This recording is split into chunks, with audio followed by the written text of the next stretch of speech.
यीशु नाम मिला, यीशु नाम मिला, मेरा जीवन बदल गया, मेरा जीवन बदल गया। यीशु नाम मिला, यीशु नाम मिला, मेरा जीवन बदल गया, मेरा जीवन बदल गया। प्रभु की स्तुति हो। प्रभु यीशु मसीह के मधुर और मीठे नाम में आप सभी को जय मसीह की। मेरे प्यारे माताओं, बहनों, भाइयों, मैं प्रभु यीशु मसीह की अद्भुत चमत्कार का वर्णन करने जा रहा हूँ। प्रभु यीशु असंभव को संभव करने वाला, असाध्य को साध्य करने वाला और अनंत जीवन में ले जाने वाला परमेश्वर है। असंभवं संभव कर्तुमुद्यतं प्रचंड झंझावात वृत्तिरोध सक्षमं मोक्ष उद्धार कर्तुम अनंत जीवनम दत्तम यीशु शरणं गच्छामि।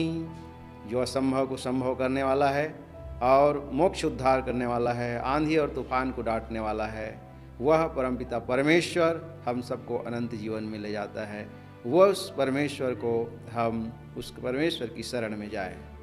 हालेलुया। मूकं करोतु वाचालं पंगुलघ्यते गिरिं यत्कृपातरमं तमहं वन्दे परमानंद परमेश्वर। मेरा नाम पंडित मंथी राम साहू है। मेरा जन्म छत्तीसगढ़ के एक छोटे से गांव में हुआ।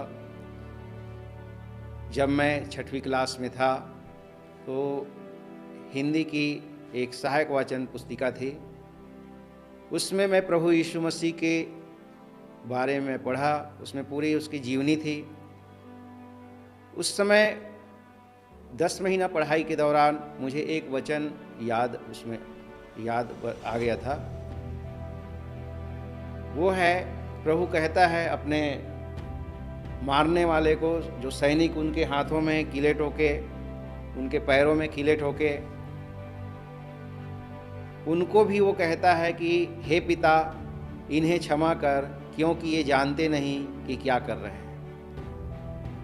मैं सोचता था कि प्रभु इतने महान हैं जो अपने मारने वाले को भी क्षमा करता है।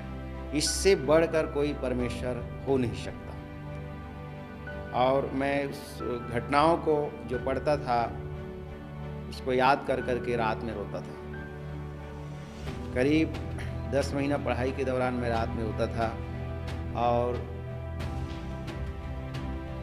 याद कर करके मैं रोता था कि प्रभु को कैसे निर्दयी लोग मारे। हम लोग कांटे, हमारे पैरों में अगर कांटे चुभते हैं तो हमको दर्द होता है, और प्रभु कितना दर्द सहा होगा, ऐसे सोचकर हम रोते थे। हमको ये नहीं पता था कि 31 साल के बाद वही यीशु मसीह हमारा भी सहायक हो जाएगा। आज हम देखते हैं हमारे जीवन को, आज प्रभु हमको कहाँ से कहाँ उठाया है। पढ़ाई के दौरान मैं प्रभु यीशु को कालांतर में भूल गया और तंत्र साधने करने लग गया। हमारे ही गांव में जो एक तांत्रिक थे, उसके पास मैं तंत्र साधना करता था। करीब वो 9-10 साल वो चला। उसमें मैं देखा कि तंत्र साधना से ना ही उस गुरु का उद्धार हो रहा है, ना ही मेरा उद्धार हो रहा है। और लोग जो हैं, उनके 40-45 लोग और शिष्य हैं, वो लोग भी सब नशे पान में, दुर्व्यसन में और अनैतिक आचरणों में लिप्त पाया गया। उनको देखकर मेरे मन में खिन्नता हुई और मैं तंत्र मार्ग को छोड़ दिया। 1991 से मैं एक संस्था से जुड़ गया और उसी समय से कर्मकांड और पौरोहित्य करने लगा। 1993 में मैं एक मंत्र का दीक्षा लिया। 1996 में गायत्री शक्तिपीठ में पुजारी नियुक्त हुआ। 1999 में मैं शांति कुंज हरिद्वार गया, वहाँ वेद मंत्रों की विधिवत ट्रेनिंग ली। इस तरह से सन 2010 तक मैं करीब 14 साल मंदिरों का पुजारी रहा। 2010 में मंदिर से इस्तीफा दे दिया और स्वतंत्र रूप से पंडिताई करने लगा। लेकिन मेरे जीवन में ये सब तो मैं आगे बढ़ते गया, लेकिन मेरे जो छोटे भाई थे वो नशा पान करते थे, वो गलत संगत में फंस चुके थे। मैं उन्हें कई बार समझाया, कई बार उनको शिक्षा देता था कि हमारे धर्म शास्त्रों में ऐसा कहा गया है, आप उसके अनुसार आचरण करो, किसी प्रकार से गलत खान पान ना करो, किसी से दुर्व्यवहार ना करो। लेकिन मेरी शिक्षाओं का कोई असर नहीं होता था। और इस दौरान ये हो गया था, ये हमारे यहाँ जो कारोबार था, खेती बाड़ी का काम और दोहरी फसल हम लोग लेते थे। कृषि में बहुत हम लोग का किसानी आगे बढ़ गया था। 2-2 नलकूप थे, सिंचाई का साधन पर्याप्त था, घर में नौकर चाकर पर्याप्त थे और 700-800 बोरा अनाज प्रति साल होते थे। एक वर्ष में इतने दोनों फसल करके इतने अनाज होते थे। लेकिन हमारे घर में आशीष और बरकत मुझे नहीं दिखता था। मेरे चिंता का कारण और बढ़ गया जब छोटे भाई और नशा पान में आगे बढ़ते गए। और मैंने कई यज्ञ करवाया अपने घर के लिए, घर के कल्याण के लिए, अपने परिवार के कल्याण के लिए। सन 2008 में मैं गांव में मंदिर भी बनवाया। मंदिर में करीब साल में 7-8 बार विशेष पूजा मैं करता था और कई मंत्रों का प्रयोग करके उसके दशमांश हवन करता था। 24,000 मंत्र का अनुष्ठान किया, 1.25 लाख मंत्रों का अनुष्ठान किया। लेकिन आशीष कोसों दूर रही, घाटा ही घाटा हाथ लगा। बहुत घाटा में मुझे डूबना पड़ गया। मैं अपना कर्ज जब हिसाब लगाया तो करीब 30 लाख के कर्ज में हम लोग पहुंच चुके थे। सन 2011 में पूरे ज़मीन जायदाद को बेचकर हम लोग कर्ज अदा किए। उसके बाद फिर क्या करेंगे, ज़मीन जायदाद तो बिक गई करके हम ट्रेवल्स व्यवसाय में और ट्रांसपोर्ट व्यवसाय में भी कदम रखे। उस समय 2 कार हम लोग खरीदे थे। तो सन 2011 में 5 सीटर 10 सीटर कार थी जो बैंकों में चलती थी। ट्रांसपोर्ट के लिए ट्रक व्यवसाय में आए, एक ट्रक भी खरीदे और वो कलेक्ट्रेट में चलने लगा। उस समय नया जिला का निर्माण हो रहा था, वो गाड़ी चलती थी। इस तरह से 3 ड्राइवर हमारा हो गया था। और फिर हम देखते हैं कि थोड़ा सा बढ़ते बढ़ते फिर हमारा कारोबार फिर रिवर्स गियर में आ गया। पुनः हम लोग 30 लाख रुपया कर्ज में डूब गए और हमारे मोटर गाड़ी सब खींच के ले गए। छोटे भाई इस दौरान एक प्रकार से कहा जाए पागलपन के दौर से गुजर रहे थे। धन की हानि होने से वो काफ़ी चिंतित हो गए थे, काफ़ी वो मानसिक पीड़ा से गुजर रहे थे। और हम लोग डेयरी फार्म भी खोले थे जिसमें करीब 28-30 गाय उस समय थी। 40 लीटर दूध हुआ करता था। वो गाय भी एक एक करके मरने लगी। जब गाय मरी तो छोटे भाई उसको देख के और ज़्यादा उसमें मानसिक संतुलन उसकी बिगड़ने लगी और वो नशे पान करने लगे। काफ़ी वो नशे की गर्त में पहुंच गया। इसी दौरान किसी भाई ने उन्हें कहा कि तुम एक कलीसिया में जाओ जहां प्रभु यीशु मसीह की शिक्षा देते हैं, प्रभु यीशु की आराधना करते हैं। वो कलीसिया में जाने लगा। 3-4 महीना तक तो वो मुझे नहीं बताया, लेकिन एक दिन मैं उसको पूछा कि भाई तुम रात में जाते हो और देर से आते हो, कहाँ जाते हो, मुझे बताओ कि तुम रात में करते क्या हो, देर रात आते हो। उसने कहा कि मैं एक चर्च में जाता हूँ। वो चर्च तो नहीं, एक घर है, वो वहाँ प्रभु यीशु मसीह की आराधना होती है, वहाँ पवित्र बाइबल की शिक्षा देते हैं, ऐसा उसने बताया। उसको सुनकर मैं बहुत प्रसन्न हुआ कि चलो मेरा भाई कम से कम अच्छा संगति कर रहा है। मैंने उन्हें बताया कि चर्च जाना अच्छी बात है, प्रभु यीशु मसीह अच्छी शिक्षा ही देते थे, उनको मैं जानता हूँ, मैं पढ़ा हूँ 1984 में सहायक वाचन में। और तुम अकेले न जाके पूरे परिवार से ही जाओ, उनके 2 लड़की और 2 लड़का है, चारों बच्चे को लेकर जाओ, ऐसे मैंने कहा। वो खुश हो गए।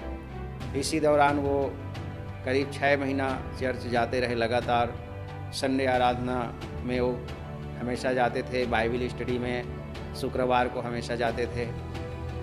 और इस तरह से उनका जो स्वभाव था वो काफ़ी परिवर्तन आ गया। नशापान से उसने मुक्ति पा लिया। प्रभु यीशु की ऐसी अपार दया हुई, ऐसी अनुग्रह हुई कि वो पूर्णतः रूप से नशा से छुटकारा पाया।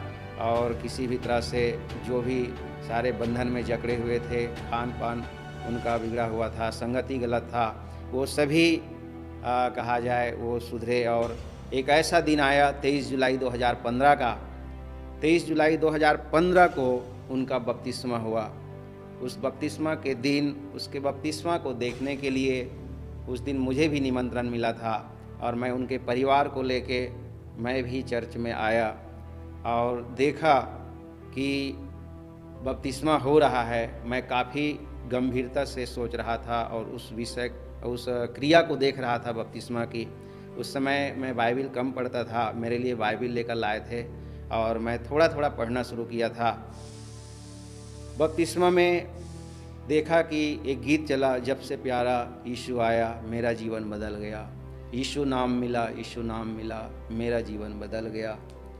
और उसके बाद 7-8 लोगों की बपतिस्मा हुई। फिर चर्च में आराधना में सभी शामिल हुए। मैं भी उसमें चर्च के अंदर में आराधना में था और एक गीत उसमें गाया गया, मेरे जैसे पापी को, मेरे जैसे रोगी को, मेरे जैसे निर्धन को, मेरे जैसे बेघर को तूने गले से लगाया, इतना प्यार किया। मैंने कहा, प्रभु मैं पापी हूँ, मैं रोगी हूँ, मैं निर्धन भी हूँ, मैं बेघर भी हूँ, तू मुझे गले से लगा ले। आज के बाद मैं कभी किसी और के सामने सिर नहीं झुकाऊंगा। मैंने ये प्रार्थना अपने पूरे मन से, आत्मा और सच्चाई से प्रार्थना किया। प्रभु ने मेरी प्रार्थना सुनी। करीब 3 महीने के बाद हमारे एक ऐसे अद्भुत चमत्कार हुआ कि हमारा जो रकम डूब गया था 7.5 लाख रुपया, उसका फैसला आया और ब्याज सहित 8.5 लाख रुपया हमको प्राप्त हुआ। उससे मैं छोटे भाई का घर बनवाया और हम लोग काफ़ी खुश हुए। सभी प्रभु यीशु के प्रति हमारा जो सोच था वो और आगे बढ़ते गया। हम ये नहीं समझते थे कि प्रभु यीशु मसीह इतने चमत्कारिक हैं, सिर्फ हम पढ़े थे, उसके बारे में कुछ ही जानते थे।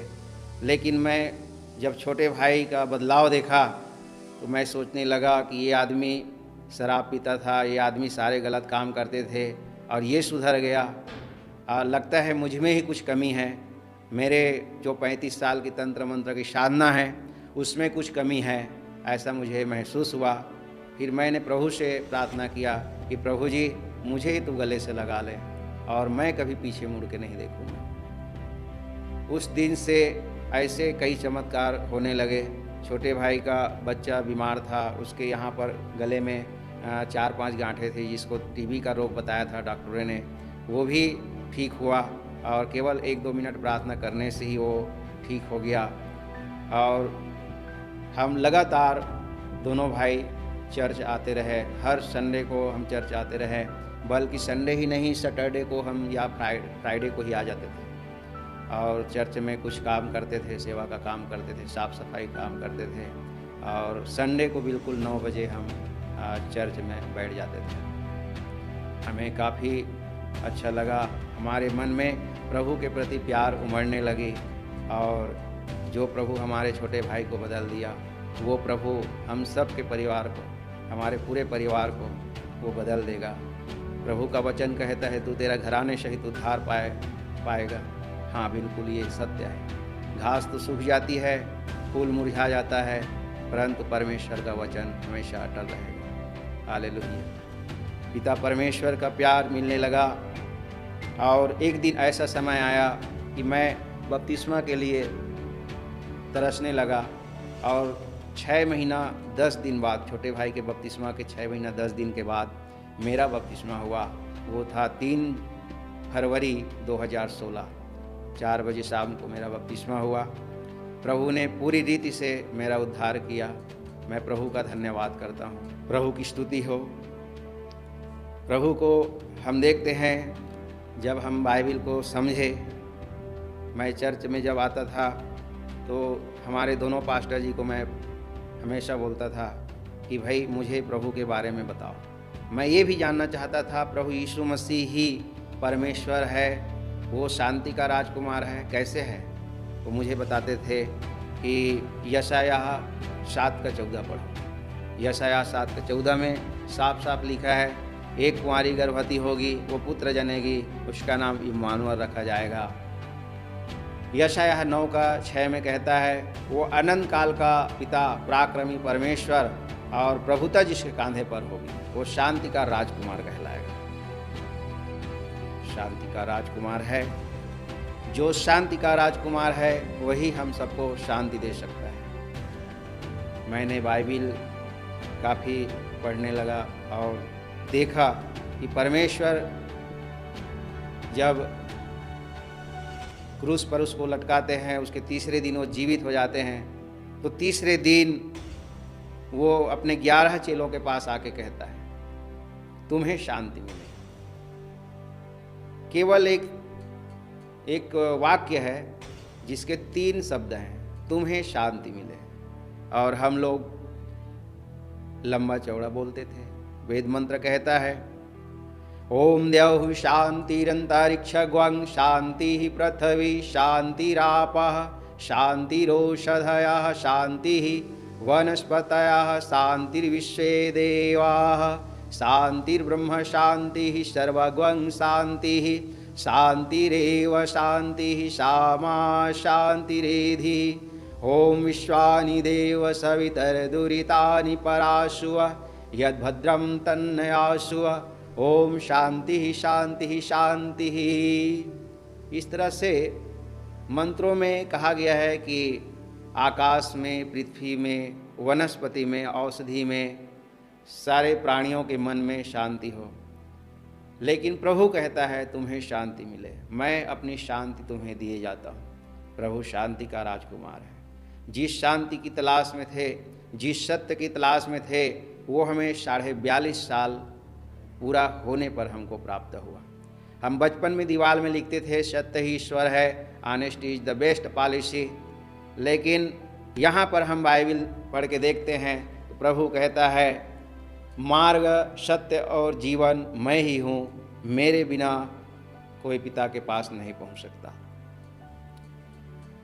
एक और वचन कहता है यूहन्ना 8:32 में, तुम सत्य को जानोगे और सत्य तुम्हें स्वतंत्र करेगा। हम तो वही करते थे, पहले संस्कृत में बोलते थे, ओम असतो मा सद्गमया तमसो मा ज्योतिर्गमया मृत्योर्मा अमृतं गमया अमृतं गमया। हे प्रभु हमें असत्य से सत्य की ओर ले चलो।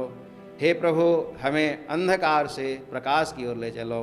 हे प्रभु हमें मृत्यु से अमरता की ओर ले चलो। प्रभु साफ कहता है, उसका वचन कहता है, पुनरुत्थान और जीवन मैं ही हूँ। वही पुनरुत्थान है, वही जीवन है। रामायण में कहा गया है, एक घड़ी आधो घड़ी उन्हीं आधो की याद, तुलसी चर्चा प्रभु की कटे कोटि अपराध। हम सब पापी हैं, हमारे पापों की क्षमा कैसी होगी। हम लोग यज्ञ करते थे, लेकिन हमें वो नहीं पता कि एक और बड़ा यज्ञ हमारे परमेश्वर ने किया था, वो है क्रूस की यज्ञ। मैं अपने छोटे भाई को बोला कि भाई ऐसा कौन सा वचन है जो तुम्हें बदल दिया। उसने कहा, दीवाल में लिखा था, जब मैं चर्च जाता था दीवाल में पढ़ा उस वचन को, क्योंकि क्रूस की कथा नाश होने वालों के लिए मूर्खता है, परंतु हम सब उद्धार पाने वालों के लिए परमेश्वर का सामर्थ्य। आज उस क्रूसित मसीह के बारे में सोचता हूँ। मैंने अपने पूरे जीवन में जो नहीं देखा वो इस पवित्र बाइबिल में मिलता है। इस पवित्र बाइबिल में इब्रानियों में आया है, प्रभु यीशु मसीह कल और आज और युगानुयुग एक सा है। हाँ, प्रभु यीशु मसीह जिंदा खुदा है, वो जीवित परमेश्वर है। हम लोग जिस मंत्र का जाप करते थे उसमें महामृत्युंजय मंत्र आता था, लेकिन अब पता चला कि महामृत्युंजय जो मृत्यु को तीसरे दिन जीत लिया है और उसके बाद हमेशा जिंदा है, वो जीवित परमेश्वर प्रभु यीशु मसीह है। यहोवा परमेश्वर के बारे में हम पुराना नियम में पढ़ते हैं, उसी को हम लोग संस्कृत में बोलते थे यत्र तत्र सर्वत्र विराजमान परमपिता परमेश्वर, वही यहोवा परमेश्वर है। यहोवा का मतलब यहाँ, वहाँ और सारे जहाँ में, सारे जगह में सर्वव्यापी परमेश्वर जिसको हम कह सकते हैं, सर्वव्यापी, सर्वदर्शी, उसके लिए कोई दीवार नहीं।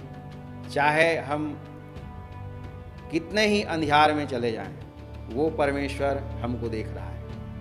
हम लोग मंदिरों में ज्योति जलाते थे, 9 दिन ज्योति जलाते थे, 9 दिन की नवरात्रि होती थी, उसमें ज्योति जलाते थे तेल का, घी का, और हमें ये नहीं पता था कि एक ऐसी ज्योति है जो कभी बुझती नहीं।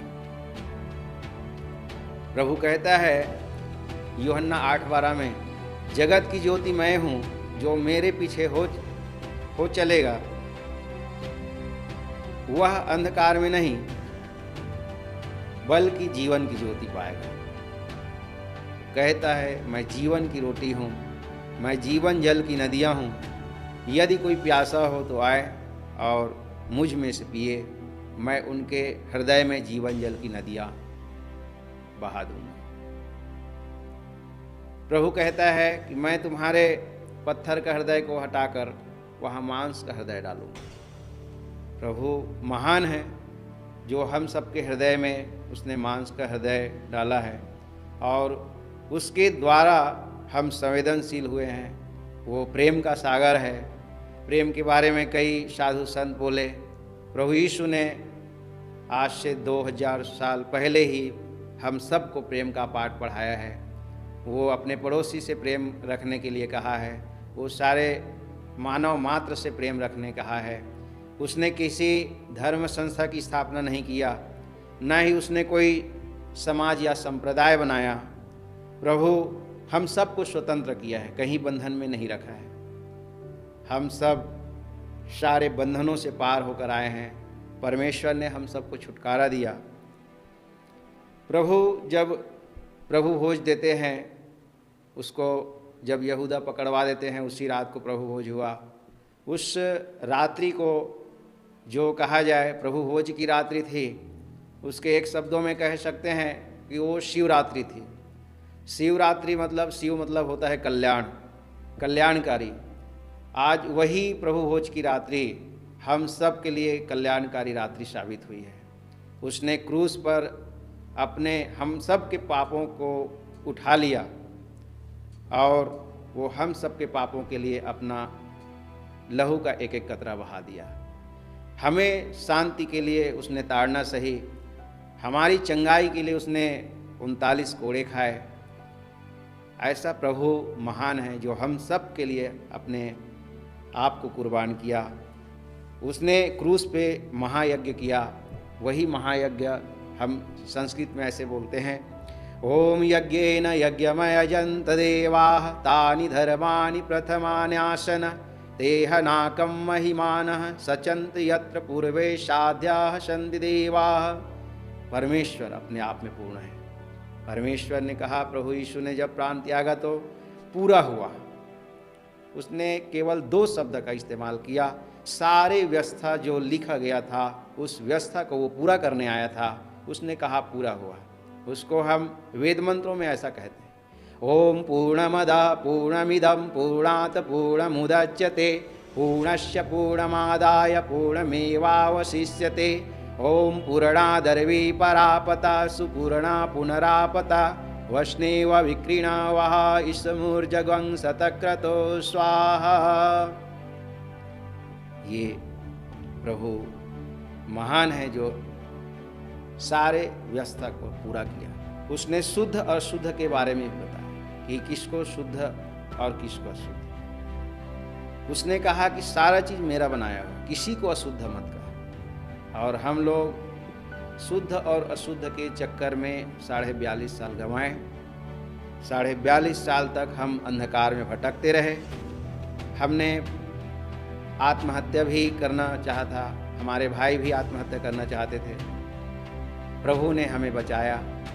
आज हम बाइबिल के पवित्र वचन में, पवित्र शास्त्र के वचन में मिलता है कि हम कैसे बचे, प्रभु ने कैसे बचाया। प्रभु कहता है यिर्मयाह 1:5 में, गर्भ में रचने से पहले ही मैंने तुझ पर चित्त लगाया, उत्पन्न होने से पहले ही मैंने तेरा अभिषेक किया, मैंने तुझे जातियों का भविष्यवक्ता ठहराया। प्रभु हम सबको गर्भ में रचने से पहले ही वो चित्त लगाया। हम सब का आकृति, चेहरा उसने अपने हथेलियों में खोद कर रखा है। जिसने सूरज और चांद को बनाया, जिसने सारी सृष्टि की रचना की, और हम उसी सृष्टि में फंस गए थे। प्रभु कहता है, उसका वचन कहता है रोमियो 1:25 में कि उन्होंने, मनुष्यों ने सच्चाई को बदलकर झूठ बना डाला और सृष्टि की उपासना और सेवा की, न कि उस सृजनहार की जो हमेशा धन्य है। आमीन। हम सब भूल गए थे।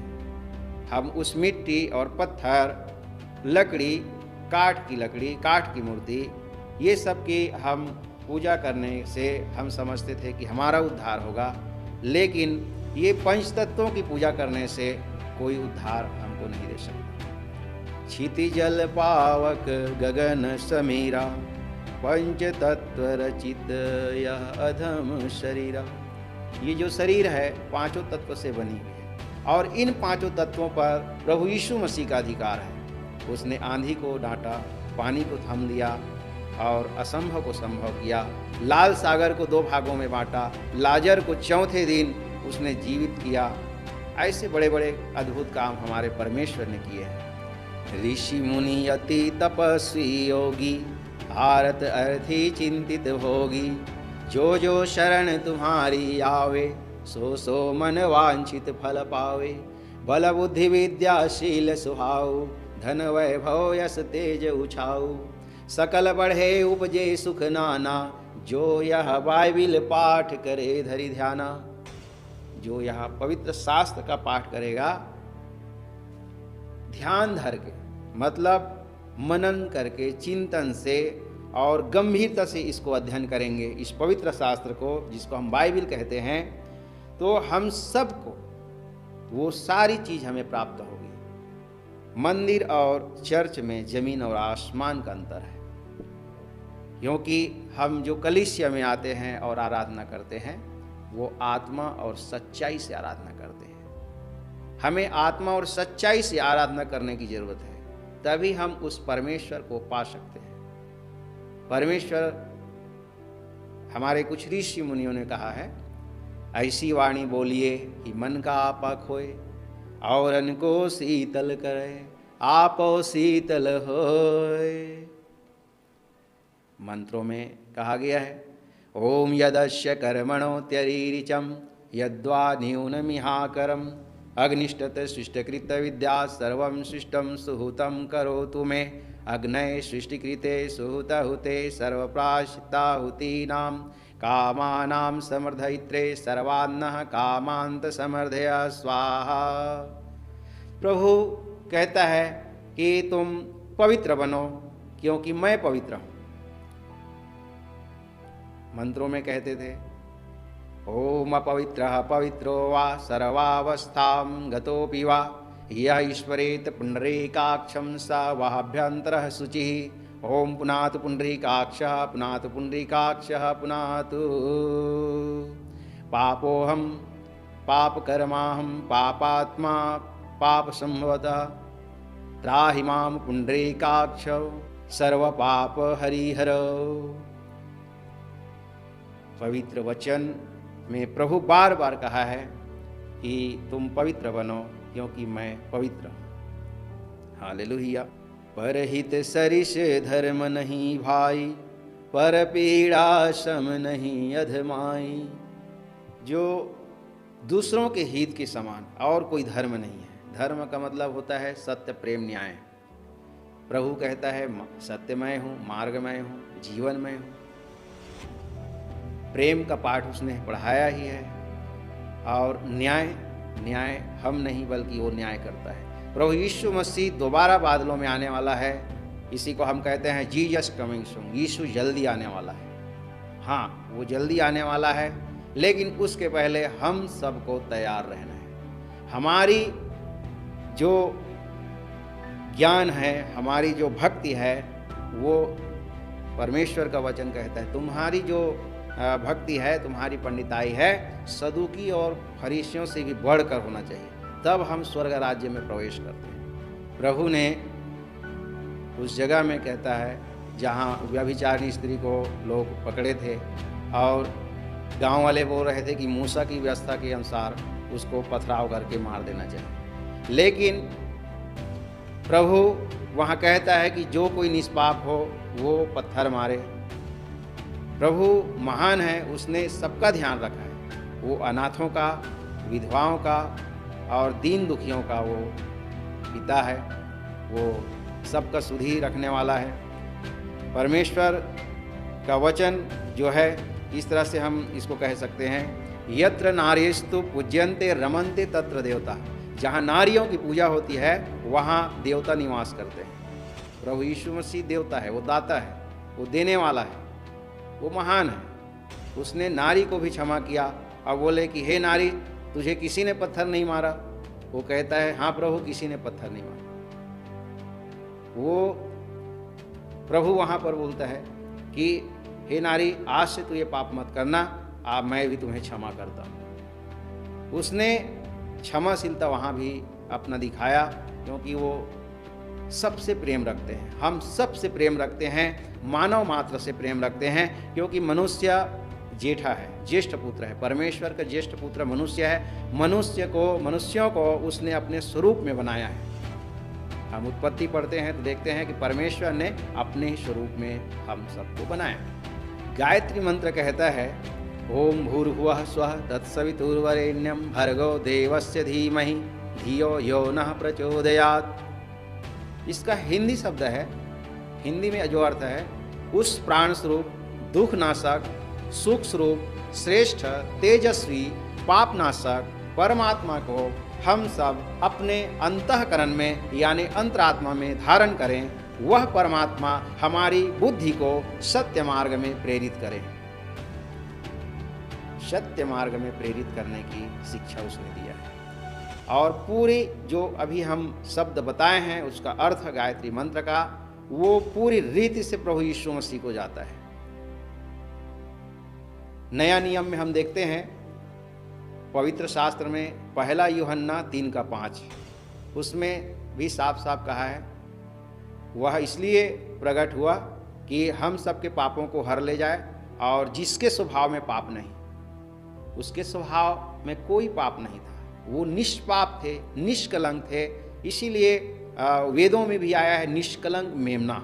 निष्कलंक मेमना का बलिदान होगा तब हमारे पापों की क्षमा होगी। निष्कलंक मेमना का जब लहू बहाया जाएगा तब हमारे पापों की क्षमा होगी। वो निष्पाप था, वो निष्कलंक था, और वही सच्चे अर्थों में हरि है जो हम सबके पापों को हरने वाला है, हर ले जाने वाला है। वही हरि है। हरि का मतलब ही क्या है? हरि जो हमारे पापों को हर ले जाए, वही हरि है। सत्यनारायण कौन है? सत्यनारायण जो सत्य है, प्रभु यीशु ही सत्य है। उसने कहा है मार्ग, सत्य और जीवन में। और नारायण नरों का अयन, नर यानी मनुष्य, अयन मतलब दर्पण। मनुष्यों का दर्पण जो है वो सत्य नारायण है। हम मंदिरों में आरती करते थे, आरती उतारते हैं। आरती का मतलब है पहला शमूएल 1:10 में हम देखते हैं, हन्ना जाके मंदिर में प्रार्थना करती है। वो बिलख बिलख के प्रार्थना करती है, वो आर्त भाव से प्रार्थना करती है, वही आरती है। आरती मतलब हम पूरे प्रायश्चित करके, अपने मन को पवित्र करके हम प्रभु से प्रार्थना करते हैं, हम प्रभु से एकाकार हो जाते हैं पवित्र मन से, तब हमारी प्रार्थनाएं सुनी जाती हैं। और जिस तरह से शमूएल की माता ने, हन्ना ने प्रार्थना की और पुत्र शमूएल का जन्म हुआ। वही एक सच्चे अर्थों में आरती है, जिसको हम हिंदी में आर्त भाव से प्रार्थना करना कहते हैं। ये आर्त भाव से प्रार्थना ही आरती। आयुर्वेद में हम पढ़ते हैं कि आयुर्वेद मतलब होता है हमारी आयु को बढ़ाने वाला।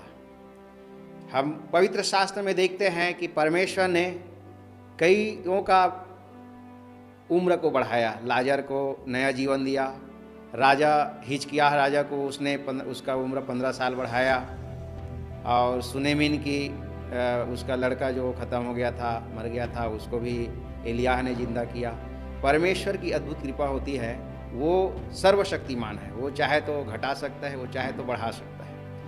आयुर्वेद में हम देखते हैं निर्गमन 15-22 में, तो उसमें एक ऐसी जगह है, मारा नाम की जगह है, जहाँ पानी खारा ही खारा था। तो परमेश्वर ने वहाँ मूसा को एक पौधा बतला दिया और उस पौधे को वहाँ पानी में डालने बोले। उस पौधे को जैसे ही पानी में टच किया, डाला, वो पानी मीठा हो गया हमेशा हमेशा के लिए। तो परमेश्वर सर्वज्ञानी है, सर्वशक्तिमान है। हम लोग अभी उसको जानते हैं तो हम लोग अपने नाम रख लेते हैं। अपने अहंकार के कारण लोग परमेश्वर को भूल जाते हैं और अपने नाम देने लगते हैं। यम, नियम, आसन, प्राणायाम, प्रत्याहार, ध्यान, धारणा, समाधि, ये सारी जो अष्टांग योग की विद्या है, हमारे प्रभु यीशु मसीह के वो संपूर्ण जीवन में था। वो कभी इधर उधर नहीं, बल्कि हमेशा वो प्रार्थना में लगे रहते थे, और जब भी लोगों से मिलने के बाद वो जैतून पहाड़ में चले जाते थे। हम देखते हैं हमारे परमेश्वर का संपूर्ण जीवन, 33.5 साल का जीवन बड़ा ही आश्चर्य भरा रहा है। प्रकाशित वाक्य में भी आया है 22:2 में कि एक पौधा परमेश्वर ने बतलाया, उस पौधे के द्वारा लोग चंगे होते थे। निर्गमन 15:26 में परमेश्वर कहता है कि यदि तू तन मन से मुझ पर विश्वास करे तो मैं तेरा चंगा करने वाला परमेश्वर यहोवा हूँ। हम पूरी रीति से विश्वास करें। हम आधे इधर आधे उधर, अगर एक नाव है तो ये 2 नाव में पैर रखे हैं, और एक पैर इधर एक पैर इधर, 2 नाव में पैर रखने से हमारा कुछ कल्याण नहीं होने वाला, क्योंकि आकाश के नीचे लोगों के बीच में एक ही नाम है, वो यीशु मसीह का नाम है। वही हम सबको अनंत जीवन दे सकता है, हम सबके पापों को क्षमा कर सकता है, और मोक्ष उद्धार हम सबका वही कर सकता है। एको हम द्वितीय नास्ति, हम धर्मशास्त्रों में पढ़ते हैं तो एको हम द्वितीय नास्ति ये पढ़ते हैं कि एक ही ब्रह्म है। वाग्वय ब्रह्म, वचन परमेश्वर था, शब्दाक्षरम परम ब्रह्म, ये यूहन्ना में आया है। यूहन्ना रचित सुसमाचार में कि आदि में वचन था, वचन परमेश्वर के साथ था और वचन ही परमेश्वर था। शब्द ब्रह्म, नाद ब्रह्म जिसको कहते हैं। परमेश्वर को हम जानने के लिए परमेश्वर की खोजियों को परमेश्वर की खोज करनी ही चाहिए, और वो खोज करते करते अंततः सत्य में पहुंच ही जाता है, क्योंकि हमारा परमेश्वर ही सत्य है। एक धर्मशास्त्रों में कहावत है, शीश कटाए गुरु मिले तो भी सस्ता जान। मैं कहता हूँ, ओम मात्रम मरियम सुता ईशु नाम जगद्गुरुम पादपद्ये तयहुषित्वा प्रणमामि मुहुर्मुहुः। प्रभु यीशु जो मरियम के पुत्र हैं और जो सारे जगत के गुरु हैं, उस प्रभु यीशु को मैं सुबह शाम प्रणाम करता हूँ। प्रभु यीशु मसीह सच्चे अर्थों में आचार्य थे। उसको पवित्र शास्त्र में महायाजक की पदवी दिया गया। वहाँ लिखते हैं नया नियम में कि हमारा एक ऐसा महायाजक है, उसने प्रभु यीशु मसीह को महायाजक कहा, और वाकई में वो महायाजक है, वो महाआचार्य है। वो आचार्य का मतलब ये होता है कि हम अपने आचरण से शिक्षा दें। आचार्य लिख देने से और हम तिलक चंदन लगा लेने से कोई आचार्य नहीं हो जाते, बल्कि हम आचरण से शिक्षा दें, तभी हम आचार्य कहला सकते हैं। लेकिन हम सबको सारी शिक्षा प्रभु यीशु मसीह ने दिया और अपने आचरण से शिक्षा दिया। किसी को केवल बातों से नहीं, बल्कि उसने अपने कर्मों से, वो महान कर्मयोगी थे। वो हमेशा कहा जाए लोगों को प्रेरणा देने के लिए तत्पर रहते थे, क्योंकि हमारा परमेश्वर न ऊँघता है न सोता है। हमारा परमेश्वर दीनों का नाथ है, वो दीन बंधु है। हमेशा वो दीन दुखियों की सेवा करते रहे, अंधों को आँख दिया, लंगड़ों को चलाया, और प्रभु ऐसे अद्भुत अद्भुत काम किए जिसका वर्णन हम करें तो कम है। धरती सब कागद कराऊँ, लेखनी सब बनराई, सात संबंध मसी कराऊँ, हरि गुण लिखा ना जाई।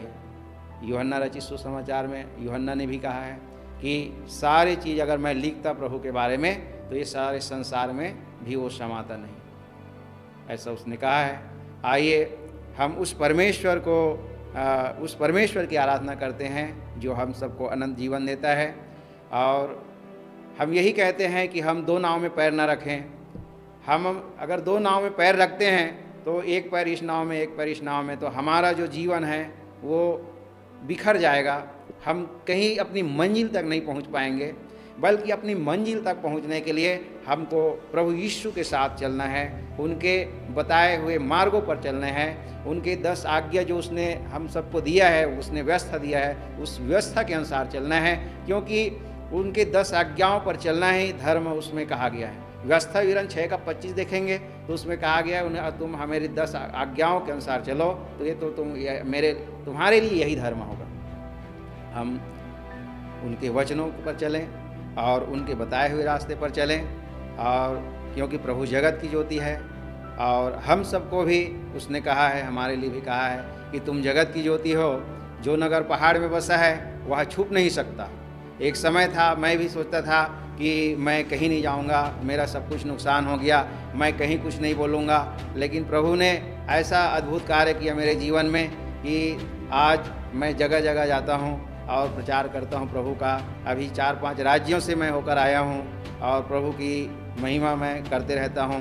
प्रभु ने हमारे घर में एक अद्भुत काम अभी किए हैं कि हमारे जो भाई का केस था वो 13 लाख कर्ज का था, वो उसका पेशी चल रहा था। वो कोर्ट में उसका फैसला हमारे पक्ष में आया कि 13 लाख रुपया कर्ज का जो केस था उसने जज के माध्यम से उसने खारिज करवा दिया। परमेश्वर असंभव को संभव किया है, जो हमारे लिए महान परमेश्वर है और आप पूरे मानव मात्र के लिए वो महान है। परमेश्वर का प्यार हम सब के लिए है। हम सभी उस प्यार को पाना चाहते हैं तो हम उसकी आराधना करें, क्योंकि परमेश्वर महान है, वो दयालु है, वो दया सागर है, वो कृपा का सागर है, वो क्षमा का सागर है। वो हमारे पापों को क्षमा करता है, क्योंकि प्रभु कहता है मैं मनुष्य का पुत्र खोए हुए भेड़ों को ढूंढकर उद्धार करने आया हूँ। हाँ, वो वाकई में उद्धार करने आया है। हम सभी उद्धार पाए हुए हैं और अन्य लोग हैं, उसकी और भी भेड़ें हैं जिनका अभी उद्धार होना है। तो आइए हम उस प्रभु की आराधना करते हैं और आप सभी को प्रभु आशीष देवे, और आप सभी मेरे लिए प्रार्थना करें कि मैं प्रभु का काम और अधिक बहुतायत से कर सकूं और आगे बढ़ सकूं, और आप सभी को प्रभु आशीष दें और प्रभु में आप सभी सदा आनंदित रहें। उनका वचन है सदा आनंदित रहो। हालेलुया। तो हम सभी आनंदित रहें, क्योंकि हम जो प्रभु में हैं, तो यदि कोई मसीह में है तो वो नई सृष्टि में है, नए जीवन में है, और वो उसके लिए एक नया जन्म हो जाता है और एक नया ज़िंदगी होता है। उसका अनुभव, उसका आनंद प्रभु में बदल जाता है। प्रभु आनंद का सागर है और हम सभी आनंदित रहें, ऐसा उसका वचन है। आप सभी को प्रभु आशीष